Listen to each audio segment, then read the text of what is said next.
There's this very small town in South Africa that my family and I often used to visit. Long story short, we were staying in a campsite when we were visiting this time around. My brother brought 2 friends along on our trip, and I ended up going by myself. This happened about 10 years ago now, and I still find myself wondering about it to this day. At the time, we were the only people staying in the campsite. The campsite had an ablution block with some toilets and showers inside. Ablution?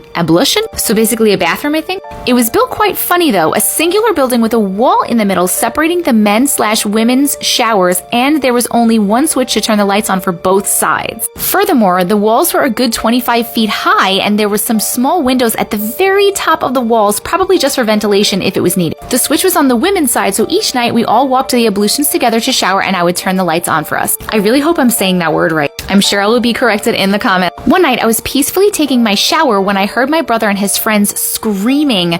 I thought that they were just fooling around doing boy things, you know. Anyways, I finished up my shower and headed outside. I noticed that the boys had already gone back to the campsite, and I was a little upset, to be honest, because normally we would all walk back together. I walked up to them at the campsite, stood in front of them, arms folded, as if to say, explain yourselves, and boy, did they. As they were getting ready to shower, the lights started flickering and then turned off altogether. They heard a screech coming from outside and a scraping noise coming from the windows, so they looked up. Staring right back at them was a human-like figure, but it was very slender, dark, had red eyes, long fingers, and was obviously at least 25 feet tall. Oh my god, because the windows were so high up. They quickly grabbed their things and ran out of there. What's strange though is that I never heard the screech, and the lights on my side never went off, even though the wiring was connected throughout the building. Also, I was very upset about the fact that they knew something was out there and they left me all by myself. I just spoke to my brother about it the other day, and his heart started racing just thinking about it 10 years later.